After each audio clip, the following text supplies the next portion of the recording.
It was a good weekend for us. There were some things that we performed at a high level. We attacked at a high level, very impressive numbers from our team. There were some things that we can definitely improve. I think that's the case every year. And we grade the process right now. We're not as concerned with the product. It's always good to win, and our team certainly enjoys it more when you win a tournament. But for us, we were always concerned about the good thing. I mean, not just the good things, but all the things that we see out there. And so for us, when we go back, we watch video, that's always more important than either a win or a loss. What are we doing well? Not just the final contact, what are we doing before that? So as I said, there were some things that happened at an exceptional level. There's some things that we need to get back in the gym and work on. I know you mentioned a couple times that, when we got back to Athens on Monday, you want to work on passing. That was an area you guys need to get better at. What can you do to improve that area of your team's game? We have practiced that at 7:45 this morning. First drill was service eve, and we really need to go back to some basics on some things in terms of our footwork, in terms of our posture before the serve is contacted by the person that's serving the ball. And if that's not right, then anything you do after it is not going to be as good. And so we really just starting with that, and then it's just reps, making sure the posture is right, making sure our platform is out early and we're calm when we contact the ball. And if we do that, I think we have enough skill to be a good passing team. I don't know that we need to be concerned about what's 5 steps down the road. We need to go from where we are now to becoming an above-average passing team. We hit over 300 this weekend, which is exceptional, but it is something that we can't take that for granted. And if we're going to, as we play better and better opponents, we have to pass, be in system more often if we want to score at a high level as well. Do you think your team's depth this year is a little bit stronger than it was last year? You now have the option of bringing Sarah off the bench, bringing Allison off the bench, bringing Steph off the bench. You have a lot of options. It seems like you can work with your lineups. We do, and it's a little different in that maybe positional depth may have changed. For example, we don't have as many in certain positions, but we have more in others. We have a great deal of middles. I mean, 2 of them are out right now, redshirting, but we meet when we come off the court for timeouts, for example. They meet by position groups and talk about, here's what we're seeing. When you're off the side, you kind of give them input, and it's like small group, I get to the middles, and it feels like it's half our team. I think there's 6 people over there out of 15. And so it's a little different, like I said, by position. But I think the match, which won Samford, was a good example. That was a team win. We started the match with one group, ended the match with a different group. We had people that went in and played different roles than what they normally played. Carly went in and played some back row that we haven't put her in that position very often, but she did it well. Mayer ended up going in as a serving sub and did well. Sarah didn't start the match, but came in the 5th set and performed at a high level. And so it's definitely great to have not just the ability to have people to come in and play, but to have people come in and excel. And so I was very glad to see that this weekend. That's something we'll need throughout the entire year. When you look at Vera's performance, how exceptional was she this weekend, just given the fact that she is a new player to the team, she's an international player, she's a freshman. Just talk about the way you thought that she kind of handled all of that in her first weekend in the States. She had a great weekend. I think you can look at the numbers and the hitting numbers. Anytime you hit 300 plus for a weekend for an entire tournament, then your setter's done a good job. I mean, that's one of those kind of old saying in coaching: if somebody's struggling, you sub them out. If everybody's struggling, you sub the setter out. But the reverse is also true. If one person's having a great game, yay on them. If everybody's having a great game, yay on your setter. And also the service piece, when we get that where it needs to go, the offense will go even higher. I mean, I think as much as I could be a little greedy when it comes to stats, but as much as a coach, you would think you would not come home and be at the least bit frustrated about hitting 300. We could have hit 400 this weekend if we passed well. We could have run the middle more. Tia's hitting 490 right now. Allie's hitting almost 460 right now. And it's just a matter we have to get their volume up. We have to pass the ball enough to get them more swings. So I think really Vera had, I think, a good weekend. I don't think she would say it was a great weekend. There are some things that she still wants to improve. There are things that we want her to improve. Location on a couple of certain sets that we run, for example. But she brought such a calming presence and the ability to deliver a ball to almost anywhere on the court from almost anywhere on the court. I know it sounds like really basic, but there were a couple of balls. She set a ball that was on the left sideline from the 10-foot line and set it all the way across. Perfect ball to Allie. There was another ball that was passed that was 27 feet from the net, so 3 feet from the end line, that she turned and set with her hands all the way to the outside that Jamie got a kill on. Those are exceptional plays. Those are plays that stand out, that are memorable, that are impressive, whatever adjective you want to use at that point. She definitely did that. But I love that she didn't think it was great, and that just gives you an idea what the limit and the potential is for her, and what the limit and potential is for our team. Looking ahead to Deane real quick, they're always a really solid team. They're a team that you guys have faced a lot, even during your tenure here. What are the challenges that they're going to present to you tomorrow? Numerous. First of all, they're a very good team. They're a well-coached team, athletic. They're all the things you would want in a volleyball team. They finished last year RPI, I believe 24. I'm not positive on that, but they had a great year last year. Off to a good start from what we've seen on video. They have a lot of pieces there that are really good. Just a very experienced team. You look at almost all their starters are juniors and seniors, and they've been out there and they've had a great deal of success together in conference, played the NCAA tournament. I mean, they've had some pretty significant time together that's meaningful, and not just we've played a few games, but meaningful, challenging matches. They run a very, very fast offense, and the good thing is we got to see some of that against our last opponent. Southeast Louisiana ran it very fast to the pin.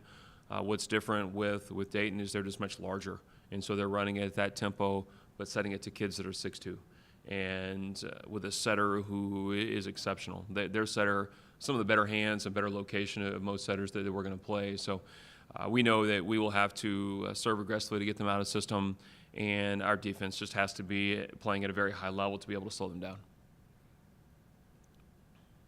So right now you guys are averaging 2 blocks a set. So how important is block going to be when we talk about how large Dayton is and how they're setting to those that are 6'2"? How important is that going to be for you guys? Very important. When you run it that fast, sometimes there will be gaps in the block. That's just the nature of playing against a team with a fast offense. And some of those balls, if you don't stop the net, your chances of digging are very, very small. Just because if you're not in the right place, that the center part of the court, when we consider like a zone 3 or the middle, that area is exposed. And so it's very important that when we compete, we know our blocking assignments, we know our priorities. There's always, when you go into different rotations, when you play a team that's this fast, you can't block everything every time. That's just, you have to make some choices, you have to make some decisions on priorities, and you have to live with that. And then if in certain rotations, if a kid that we decide is a lower priority in that rotation, if they beat you, which they can, Dayton has plenty of options that they can be successful, then you just have to live with that. At some point, tip your hat and say, okay, good play, and move on to the next.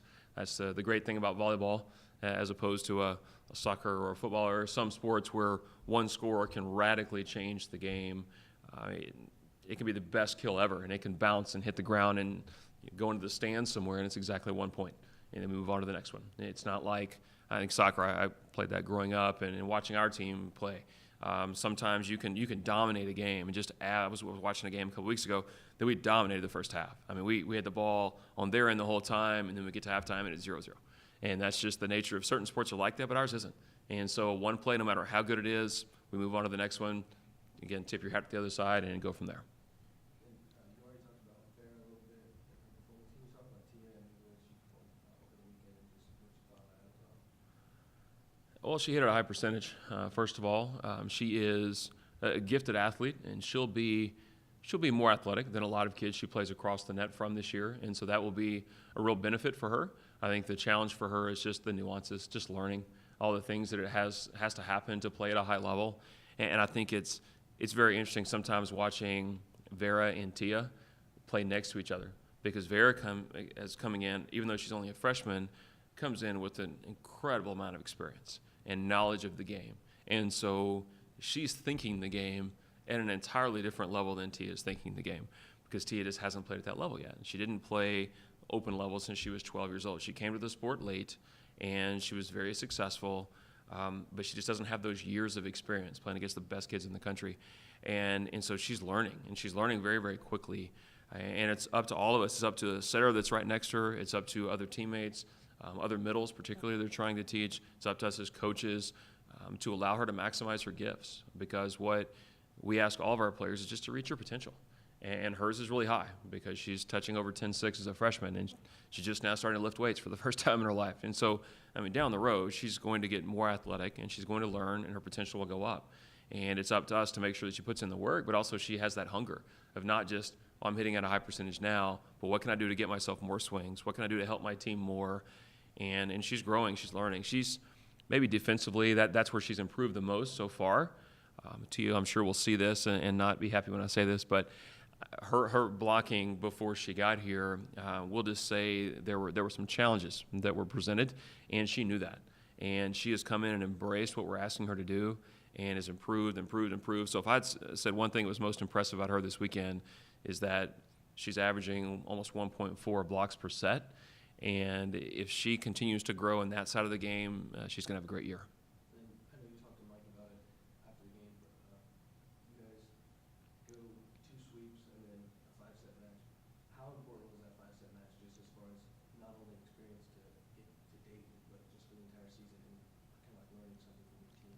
Yeah, great question. It is important that we play competitive matches, and you want to win every match because we're competitive people, of course, but we would rather have a 5th set match and get pushed and not quite win and get that challenge. What does that feel like? Than just go out and sweep everybody all the time. And now when you get to conference, you have to win every one because it counts. But in non-conference play, different situations matter.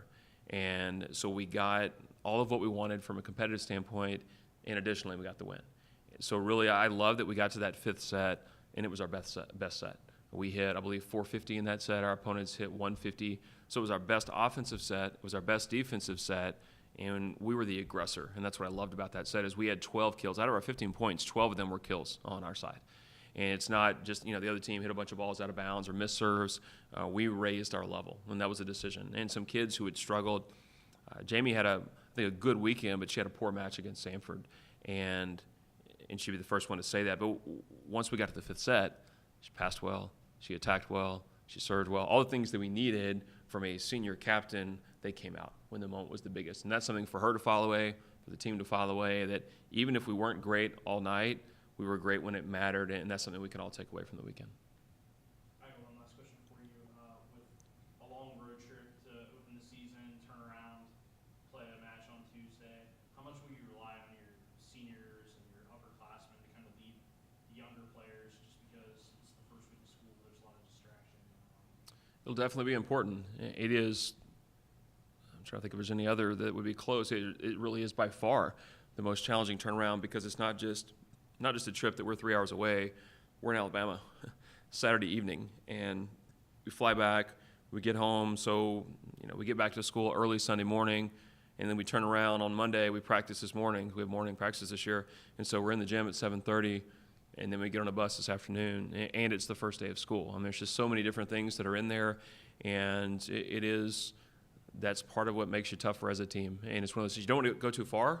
As a coach, you never want to be like, all right, we're gonna play every night of the week, and there's just some things that obviously there's some limits, but at the same time, we don't want to host every weekend and sweep everyone, and then we're going to get to conference and find out that we've never really been tested. And so I do look forward to seeing how our leaders handle this and how they, even on the bus, okay, it's our first trip, and on the bus, our first hour on the bus is study time. What are we going to look like during that first hour? Are we able to, we just had our first classes today, are we going to spend an hour getting ahead, or are we just going to be distracted? Because it's not just about, are we ready on the court, but are we ready to be students today? And then at some point as we get further into the trip, are we able to switch our focus and go into practice and go into all the different things that we need to do? We'll definitely rely on our leaders, and looking forward to the trip.